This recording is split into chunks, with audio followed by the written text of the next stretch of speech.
Travadinha mesmo. Então, bom dia. Estou com a internet aqui oscilando. Parece até que é um serviço nacional, né? Brasileiro. Então, eu vou diminuir o upload. Pronto, agora deve parar de travar alguma coisa. Vamos focar na apresentação. Aula de hoje, processamento de sinais medidos, desculpa. E nós vamos ver a diferença de processamento de sinais que vocês estão acostumados em PDS para o processamento de sinal medido, ou seja, é um processamento normalmente via hardware, mas também vou mostrar uns exemplos de software. Muita gente fica assim, nossa, não sabia que isso também era processamento. Seja bem-vindo, Vitor, chegou um pouco atrasado, mas ganhou a presença, não precisa se preocupar. Outras informações no Moodle, porque não ficou gravado sobre o que a gente conversou hoje, tá bom? Então, iniciando aí, como sempre, né, os slides, vocês vão poder, a qualquer momento, parar e fazer perguntas.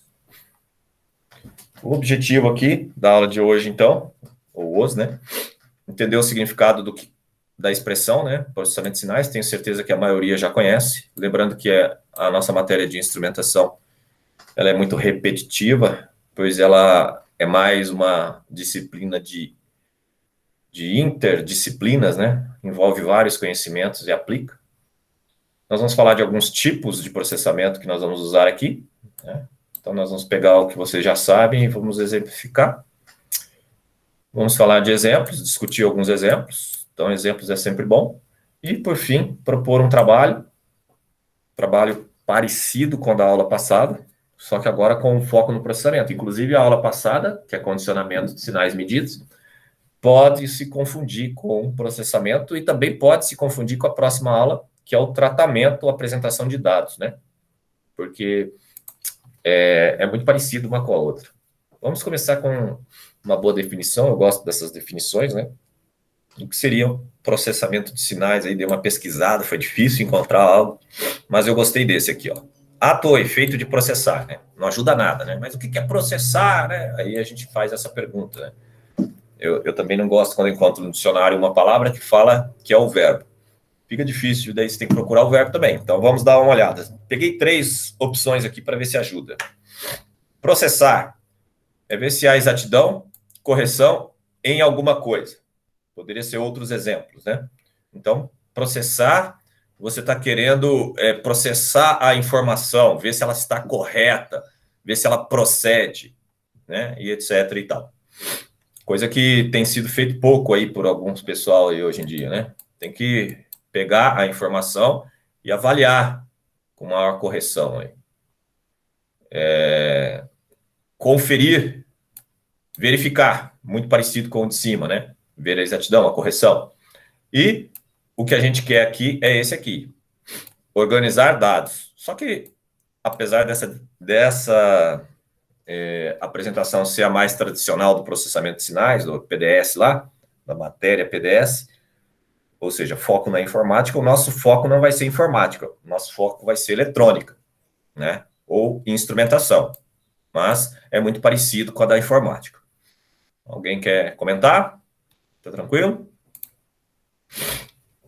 Tipos de processamento de sinal, né? Sempre importante a gente ver os tipos. Nós temos 2 tipos aqui no processamento que nos interessa. Nós temos o processamento de sinal analógico e o de sinal digital. A uma altura dessa, pessoal, eu espero que ninguém tenha dificuldade de entender e diferenciar o analógico do digital. Alguém tem? Levanta a mão, vamos discutir a respeito. Não? Ótimo. Então, o analógico ele poderia ser hidráulico pneumático, que está em desuso, caindo em desuso aí, com a evolução da eletrônica, com a evolução dos processadores, tá? Apesar de tudo hoje estar um pouco mais caro por conta da pandemia, né? A verdade é que hoje nós temos processadores e circuitos eletrônicos muito baratos comparado com 20 anos atrás. Muito, muito baratos. Então, principalmente se você considerar, né, o poder de fogo dos processadores atuais com os de 20, 30 anos atrás. A diferença é gritante. Sinais elétricos, também analógicos. Sinais mecânicos, também analógicos. Nós podemos processar de forma analógica. E também de forma digital, nós temos o processamento via hardware, né, que é o foco principal aqui da aula de hoje, ou um processamento via software.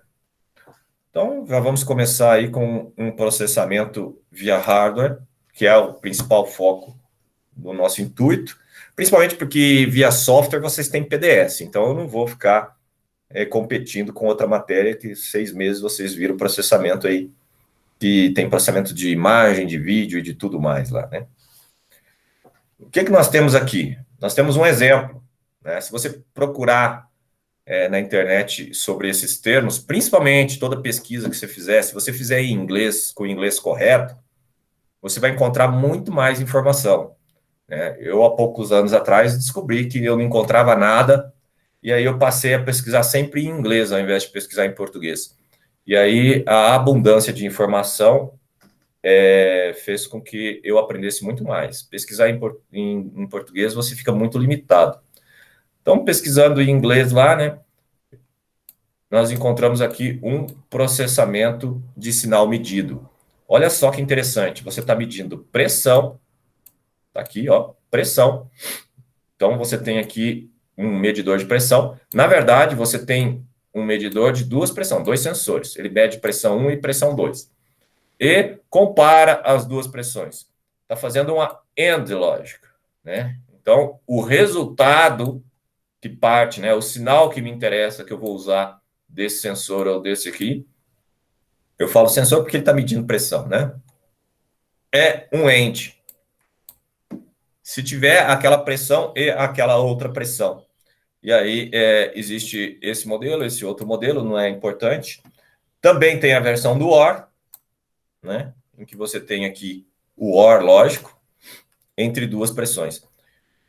Aqui nós temos uma simbologia, né, internamente aqui para você fazer a modelagem no circuito. Você coloca a modelagem de diagrama para você poder facilitar a leitura do que está conectado naqueles pontos. E quiser mais, tem muito mais. Vou colocar a apresentação no Moodle, ainda não coloquei, mas vou colocar. Você vai poder clicar aqui no catálogo. Esse catálogo aqui é um link que vai te dar essa página de onde eu tirei essas informações aqui. Alguém quer comentar? Muito bem, vocês não perguntaram, então pergunto eu. Por que isso aqui é um processamento de sinal medido, pessoal? Quando está em silêncio, significa que está entendendo tudo, viu? Vamos lá, me ajudem.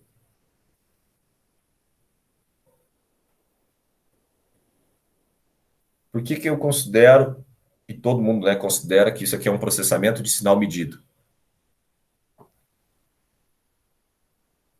Porque vai entrar um sinal analógico e vai converter em outro sinal? Ou não necessariamente por conta do analógico e conversão. Tenta outra que está perto.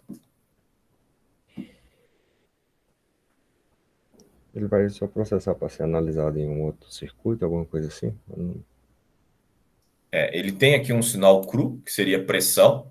Certo. O sensor, muito provavelmente, converte essa pressão em algum sinal elétrico. Uhum. Esse sinal elétrico, muito provavelmente, ele tem um amplificador com função comparadora ou algum transistor com função AND. Todo mundo já passou por isso e sabe como fazer com um transistor uma função AND. E, através dessa função AND, que a gente vai chamar, não é de tratamento de dados, não é de condicionamento, porque não está preparando para medição, né? Ele é, sim, de processamento, porque o que eu quero é fazer uma conta. Então, o processamento de sinal normalmente vai te dar algo do tipo Y igual F de A, não vou pôr X não, vocês estão muito acostumados, B, C e assim por diante. Pode ser quantas variáveis você quiser, né? Então, você tendo uma saída em função de várias ou uma entrada, isso daqui não é mais, é uma função. Isso aqui agora é um processamento. Tudo bem? E se você fizer esse processamento via hardware, tá aqui. fica mais barato para o seu microprocessador. Fica mais barato. Você não tem que fazer a programação. E também, como foi dito na tela anterior, você pode fazer via software. Vamos tentar dar um zoom. Vamos dar um zoom e ver o que pode ser feito com o processamento via hardware. Esse aqui é um processamento via hardware, fonte própria, usando o EverCircuit. Eu esqueci de colocar aí. Então, nós fizemos o quê? Um parecido com aquele, um comparador. Mas olha que bobagem. É um comparador bem simples. Não me interessa medir a tensão de entrada Vin. Não me interessa medir a tensão de entrada Vin. O que me interessa aqui é saber se essa tensão de entrada Vin ela é maior, né, do que os 3 volts. Está lá em cima. Pronto. Como que eu faço isso? Obviamente, eu estou vendo aqui uma tensão e aqui o 3 volts, certo? Eu vou comparar. Coloquei no menos. Quando essa aqui for maior, esse LED apaga e o outro acende. Está lá do outro lado. Basta, então, eu comandar a chave e eu vou saber se ela é maior ou menor. Para que serve esse tipo de circuito? Normalmente eu tenho uma limiar de liga e desliga. Alguém aí já falou para vocês que 80 ou mais percentual dos problemas de controle e automação da indústria brasileira é resolvido com on-off? Alguém já falou isso para vocês? Não. Pois é. Todas essas 3 disciplinas, controle 1, controle 2, controle 3, se você está estudando para trabalhar no Brasil, saiba que você tem que correr atrás e brigar com as poucas vagas de engenharia para controle realmente que tem no Brasil. A maioria das vagas é gestão, ou seja, você é um engenheiro de controle e automação e que vai gerenciar uma equipe que vai fazer o controle realmente P&D de alguma coisa. Por exemplo, quando eu estava trabalhando na Volvo, estava implementando a nova fábrica de cabine e novos motores, os motores gigantescos, tudo isso na década de 90, motores gigantescos que iriam soldar, pintar, né, e mover chapas de aço até formar uma cabine. A Volvo não tinha nenhum especialista e contratou técnicos ou engenheiros, para ser sincero, engenheiros da ABB, que na verdade a ABB São Paulo trouxe da Alemanha, né? Então poucos eram brasileiros. Então tinha um alemão supervisionando tudo e eles estavam programando os robôs para fazer as funções que eu acabei de citar: pintar, soldar, mover e etc. e tal, na fábrica de cabine. Esse sim está preocupado com P&D, está preocupado em controlar o motor, mas mais do que esse, aquele que fez o robô é que implementou todo o controle P&D do robô. Quem está usando o robô normalmente só tem que chamar uma função pronta e pouco entende de P&D, tá? Então é por isso, né, pelo fato de comprar pronto, é que tem poucas vagas no Brasil para P&D. Né? Eu quero um controle de P&D. Muito pouca vaga no Brasil. Não quer dizer que não exista. Mas praticamente tudo que você for fazer na indústria brasileira vai ser on-off. Raramente a indústria brasileira usa P&D. E aqui nós temos um exemplo de processamento de sinal on-off. Eu quero um on-off? Quero. Eu quero quando passar, quando o sensor pegar, quando uma tensão for maior ou igual, ou menor, ou seja o que for, eu quero fazer algo. Que algo você vai querer fazer? Eu vou querer acionar o motor A no lugar do motor B, né? Vamos chamar esse de A. Vamos chamar esse de B. Sempre com on, off. Pega o ar-condicionado. O ar-condicionado tem 2 opções hoje. Está na moda. A geladeira também. Tem o ar-condicionado inverter e o ar-condicionado tradicional. Diferença de preço entre eles diminuindo. Mas né? O ar-condicionado, por exemplo, de 9.000 BTUs normal, você pode chegar a encontrar abaixo de R$ 1.000 no mercado aí, se procurar bastante. O inverter você não encontra por menos de 1.600. Bom, é uma diferença considerável. É uma diferença de R$ 600. Quanto você vai economizar de energia elétrica, né? Trocando pelo inverter? E por que você economiza? Alguém sabe por que economiza? Vocês que já fizeram controle.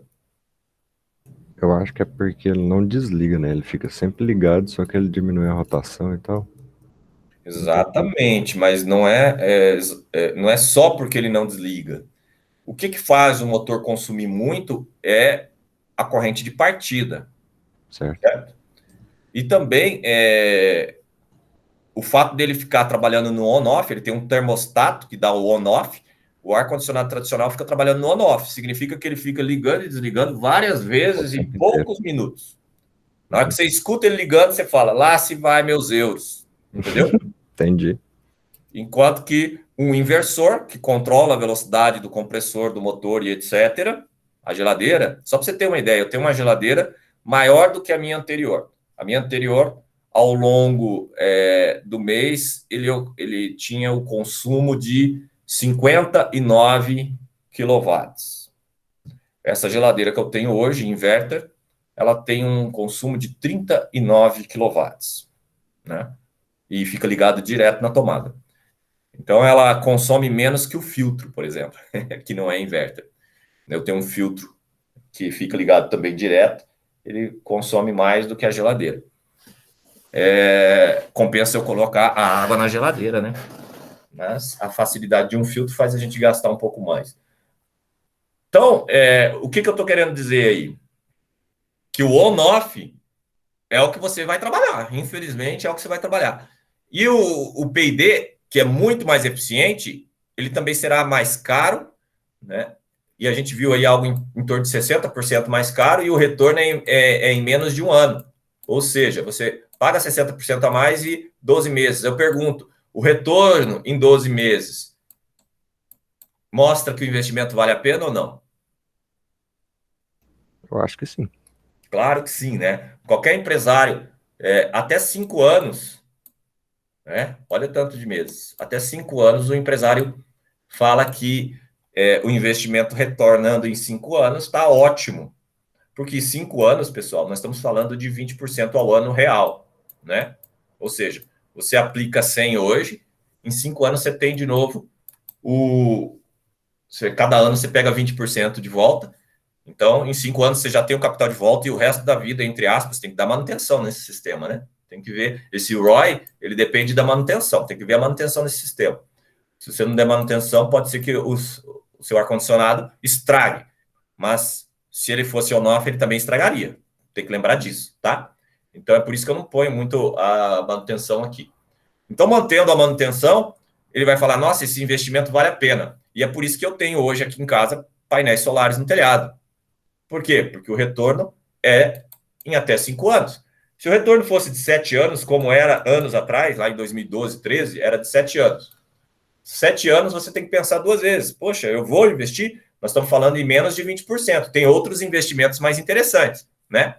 Hoje não tem tantos investimentos. Hoje um retorno de 10% ainda é considerado bom. Então eu poderia falar em 10 anos. E os empresários que têm muito dinheiro, eles gostam de investimento de 10%, de 20%. Eles não se preocupam muito com isso. Quanto menos dinheiro você tem, você quer um retorno maior. Agora pensa em retorno em 12 meses. Significa 100% num ano. Que empresa que está crescendo 100% em um ano? Nenhuma, né? Então é um grande investimento. Quer dizer, professor, que eu tenho que sair daqui agora, ir lá e comprar o meu chuveiro P&D? Você não comprou ainda? Se você não comprou ainda é porque ele é muito caro e você não tem o dinheiro. Porque se você tem o dinheiro e ele está aplicado numa poupança ou no Tesouro Direto e você não comprou um chuveiro P&D, desculpa, mas você tem um problema cerebral aí, tá? Não fez economia. Vocês não têm engenharia econômica? Sim ou não? Sim. Então, para que você está guardando esse dinheiro? Por que você não investiu em um chuveiro P&D? Ou você não usa chuveiro todo dia? Se você toma banho gelado, tudo bem, não invista no chuveiro P&D. Eu estava tomando banho gelado. Fala que faz bem, fala que faz bem. Tem uns 3 dias que eu abandonei a ideia, né? E me arrependo de não ter um chuveiro P&D. Eu jurava que eu não ia precisar do chuveiro P&D. Agora eu tenho que procurar onde que eu vou comprar um chuveiro P&D. Então fica a dica aí de investimento. Qualquer investimento que tenha um retorno de 5 anos não se discute hoje em dia. Põe o dinheiro lá e espera 5 anos para rir. Só não esqueça de dar manutenção. Manutenção é importante. Alguma pergunta? Muito bem. Agora vamos fazer aquele tratamento, foi analógico, não sei se vocês perceberam, eu não comentei. Vamos ver agora um processamento digital. O processamento digital que nós temos aqui é essa parte aqui, ó. Daqui até aqui, ó. Porque aqui é a próxima aula, a apresentação de dados, tá? Mas eu peguei o circuito completo. Você tem aqui, então, um sinal digital, que já passou por toda a medição, a conversão analógico-digital, mas ele não foi processado digitalmente, analogicamente, antes de se converter em digital. Então, eu vou pegar esse número binário aqui e vou processar através de um decodificador de binário para decimal, né? Ou para 7 segmentos, na verdade, né? 7 seg. Ele é um decodificador. Você pode comprar esse circuito aqui pronto. Só que como ele é de 2 bits, eu abri ele para você. Fica mais fácil de enxergar. Você tem aqui, então, um processamento digital, em que a mudança aqui muda os sinais digitais aqui. Então, você tem um sinal digital 1, vou colocar aqui um P1, palavra 1. Você vai ter um P2, também digital, palavra 2, que vai estar pronta para a apresentação de resultados. Obviamente, esse processamento é muito simples. Eu simplesmente peguei o digital e converti. Agora, imagine se o binário tem uma palavra maior, de 8 bits, 10 bits, e o que você tem que apresentar é um número decimal com 2 casas de vírgula. Ou seja, essa palavra binária, ela é uma palavra float, é um real. Como você faria isso, né? Obviamente, via software é muito mais fácil. Então, ninguém fica fazendo mais hardware para isso. E aí vem o próximo exemplo. Posso pular? Entenderam bem? Pode. E aí vem o próximo exemplo, que é via software. Então, eu já li os 12, já li os 2, e faço uma conta e mostro um resultado. Esse resultado não deu fracionário. Foi só um exemplo simples. Poderia ser números que desse fracionário. Não é importante isso. Poderia ter sido aqui 10,48, né? 2,75, e aí teria um resultado fracionário também. O importante aqui, pessoal, é vocês observarem que via software, hoje em dia, como eu já disse no início da aula de hoje, com o barateamento dos processadores e etc., às vezes é mais fácil processar o sinal digitalmente via software, que é o que vocês estão acostumados em PDS. Então, também é processamento de sinal medido. Eu medi o sinal cru de 12 volts, medi o sinal cru de 2 amperes e estou processando agora, tá bom? Obviamente, esse sinal ele ainda poderia ser um sinal realmente cru, um binário de 10 bits, né? Ou seja, variando de 0 a 1023, lá do Arduino, que vocês estão acostumados. 1023. Isso aqui não tem sentido nenhum, mas se 1023 fosse 15 volts, né? Só com uma regra de 3 simples, se o sensor é linear, uma regra de 3 simples, você sabe quanto que você teria medido, e aí você faz a conversão para chegar no 12 volts, etc. e tal. Tudo isso é processamento de sinal medido. Alguma pergunta, não? Tranquilo, né? Vamos ver mais alguns exemplos aqui que eu trouxe. Processamento de imagem, tudo é de sinal medido digital via software. E Leonardo, processamento de licença. vídeo. Diga. Sobre esse identificação biométrica, você sabe como é que funciona a identificação biométrica 3D? Porque é um processamento de sinais, né? Sim, quando eu fiz, lembrando, né, que eu fiz aquele primeiro coletor de dados biométrico do Brasil, foi no ano de 2000, participamos de uma licitação e vendemos mais de 50 unidades para uma prefeitura, um coletor de dados biométricos para ponto, o primeiro do Brasil. A gente estava testando o sensor capacitivo, que é 3D. O sensor capacitivo, ele tinha a capacidade de verificar que era um dedo. E aí nós tivemos um problema. Esse sensor ele estragava em um mês. Por quê? Porque ele era usado para ponto. Imagina o tanto de dedo por mês, né? Tanto de dedo por dia, 4 vezes ao dia no mínimo, cada dedinho, cada pessoa. Fora, às vezes, que não lia, a pessoa tinha que pôr de novo. e ele se desgastava, ele tinha uma vida útil. E ele pegava em 3 dimensões, porque ele não pegava uma imagem plana, ele pegava uma imagem curva. Entendeu a ideia? Uhum. E ele era da Siemens. Inclusive, me reuni em São Paulo na época com engenheiros da Siemens do exterior mesmo. Eles estavam realmente querendo entrar no mercado brasileiro. Não era uma novidade, ninguém estava fazendo isso no Brasil, óbvio. Por isso que o meu foi o primeiro. E eles tiveram um problema lá. Eu falei para eles, não dá para... A aplicação que nós estamos procurando, que é ponto, eu não consigo fazer funcionar. Não consigo fazer funcionar porque esse sensor estraga muito rápido. E aí nós partimos, então, para o scanner 2D, né? Que é usado hoje na urna eletrônica, por exemplo. Então, como que funciona a urna eletrônica hoje, né? Como que é? Você vai lá para o mesário, você se apresenta, coloca o dedo e o mesário libera.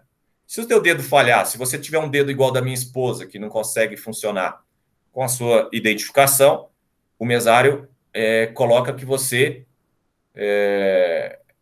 pode ir sem precisar da digital. E aí vem a primeira forma de fraude, né? Aquelas pessoas que não foram votar podem ter seus votos computados e não tem como auditar de fato, etc e tal. Tem que tomar cuidado, né? É a primeira fraude básica. Ah, mas aí não vai constar a assinatura. Fizeram isso nos Estados Unidos. Tem um monte lá que a assinatura não bateu. E daí? Simplesmente ignoraram, né? Então, assim, esse lance aí de falar que é confiável se puder conferir, se conferir, tem que fazer alguma coisa. Não basta, realmente, essa assinatura não bateu. E daí? Daí vai dar muito trabalho, larga a mão. O prazo acabou, larga a mão. Foi o que fizeram lá nos Estados Unidos. Então, nada foi feito com relação às várias assinaturas que não bateram. Por quê? Porque a mídia não queria, todo mundo pressionou e etc. Aqui, respondendo o capacitivo 3D, é porque você não está vendo somente uma imagem plana. Quando a gente terminou esse ponto, eu escaneei meu dedo e entreguei para o estagiário. Falei, vai lá bater meu ponto, por favor. Ele foi lá com um papel branco e um scanner do meu dedo e bateu meu ponto. Não conta para ninguém, né? Que é tão simples assim e votar no lugar de outra pessoa. Obviamente, você tem que camuflar esse seu dedo, né? A gente sabe que em muitos hospitais foram flagrados médicos batendo ponto só com o dedo dele indo embora. Eles poderiam usar um dedo de silicone se o sensor fosse capacitivo, e aí dar o formato 3D e bater para o colega. Não precisava ele ter ido lá passar essa vergonha, né? E ser filmado. Existe, sim, várias formas de burlar. Só que o capacitivo é mais difícil. E, obviamente, falando nas eleições aí, na urna, o mesário, sendo honesto, ele veria um papel, né, que não é o dedo da pessoa. Então, só o de silicone passaria para o scanner 2D. Alguma pergunta mais com relação ao 2D, 3D, não? Não, só isso mesmo. É porque E eu aí, lembrei. o que muda, né? O que muda é que no binário, o arquivo gravado para comparar no 3D, ele é um arquivo maior, a busca, processamento, tudo é mais difícil, tá? Mas a gente não usou por conta dele queimar. E aí eu digo a você que em 2012 ou 13 eu fui síndico de um prédio em que a construtora entregou elevadores com impressão biométrica arrotando que era a última tecnologia. Quando eu fui olhar, eu falei, puxa vida, eles usaram o capacitivo, eles usaram esse sensor da Siemens aqui, ó. Não necessariamente da Siemens, que os concorrentes também fizeram, eu não vi a marca, né? Aí eu já falei, poxa vida, esses sensores vão funcionar mais ou menos de 3 a 6 meses. Vai ser um problema. Eu até vendi meu apartamento em menos de um ano. Falei, não quero ficar lá não. Vendi bem, ganhei ainda dinheiro. Peguei na planta e vendi. Falei, não, vou pôr uma casa, larga a mão disso. Me estressei. Acho que eu me estressei porque eu fui síndico. Primeiro, tudo que eu fazia, eu estava roubando. Era os olhos dos outros. Independente do que for, porque é uma categoria que é igual político.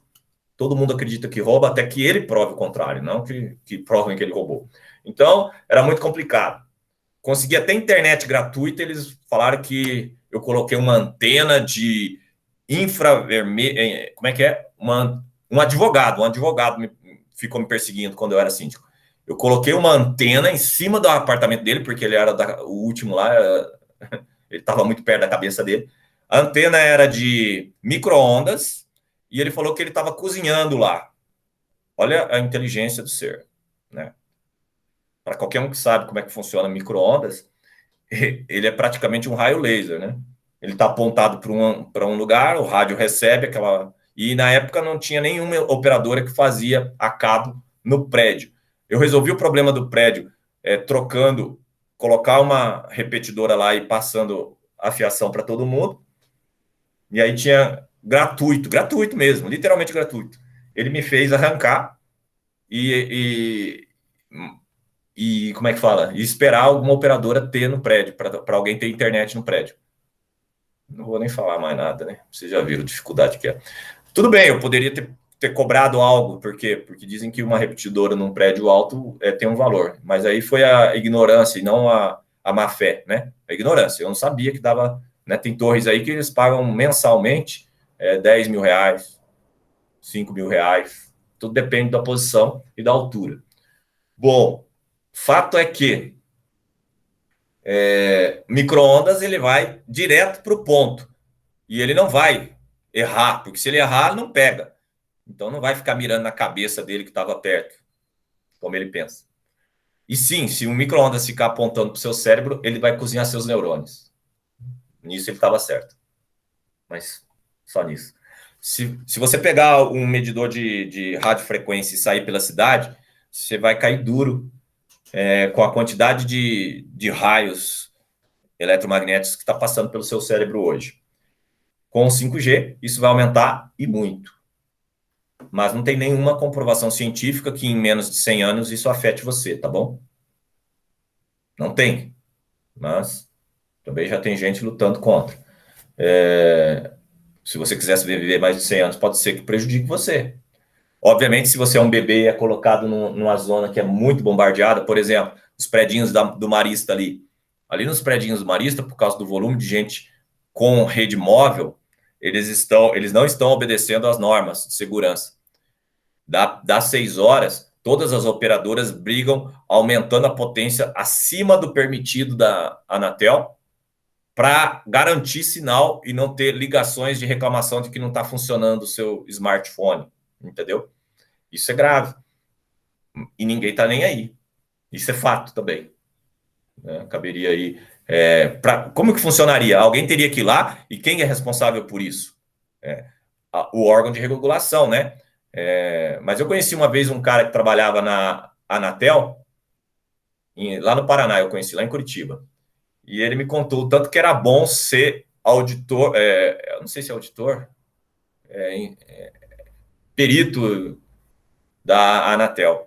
Olha como é que funciona o Brasil. Não sei se funciona assim ainda, talvez agora só na França, mas veja só. Ele falava o seguinte, que o salário não é tão bom, 15 mil por mês na época.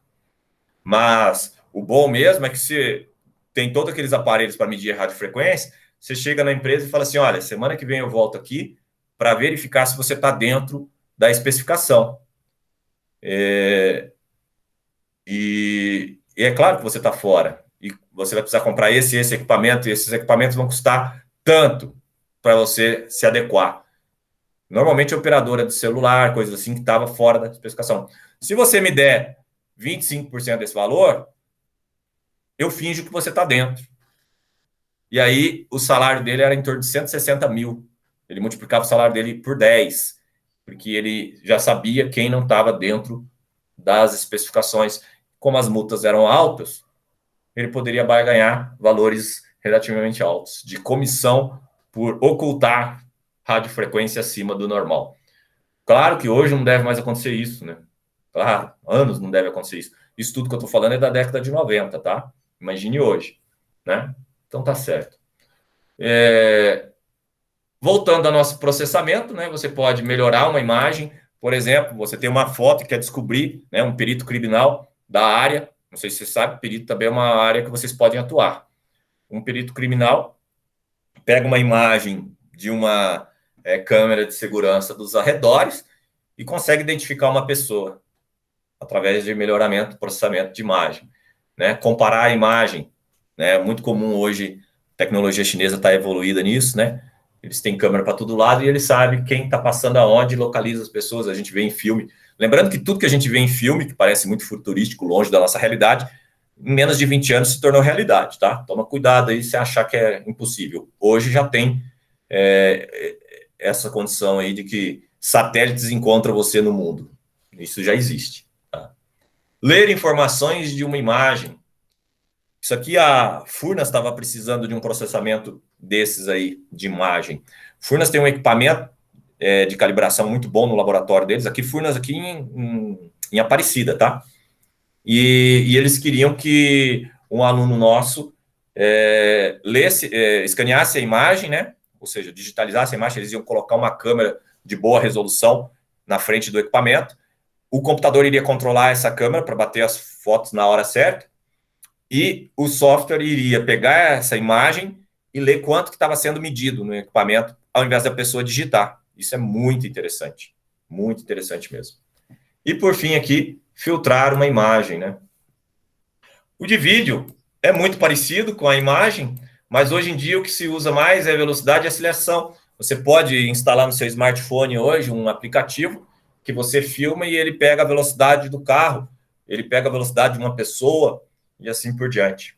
Ele mede comprimento, né? Então, é muito comum você pegar um vídeo, marcar alguns pontos e sair medindo. Por fim, né, se não tiverem mais perguntas, nós temos aqui um trabalho que seria fazer o quê? Seria fazer o mesmo da aula passada, só que mudar onde estava escrito condicionamento por processamento de sinal. Tá? E, se possível, sempre que possível, simular aí em algum software para usar a prática como aprendizado. E as referências, eu não coloquei uma referência específica porque eu fiquei mais fazendo pesquisa para montar esse slide. Voltando aqui no trabalho de casa, eu esqueci de perguntar se tem alguma dúvida, né? Nenhuma? Ok. Então, agradeço aí a participação de todos. Estou encerrando a gravação. Colocarei a gravação e o detalhamento do trabalho já está lá no Moodle, tá bom? Até a semana que vem. E boa semana a todos. Bom final de semana aí. Um abraço. Fiquem com Deus.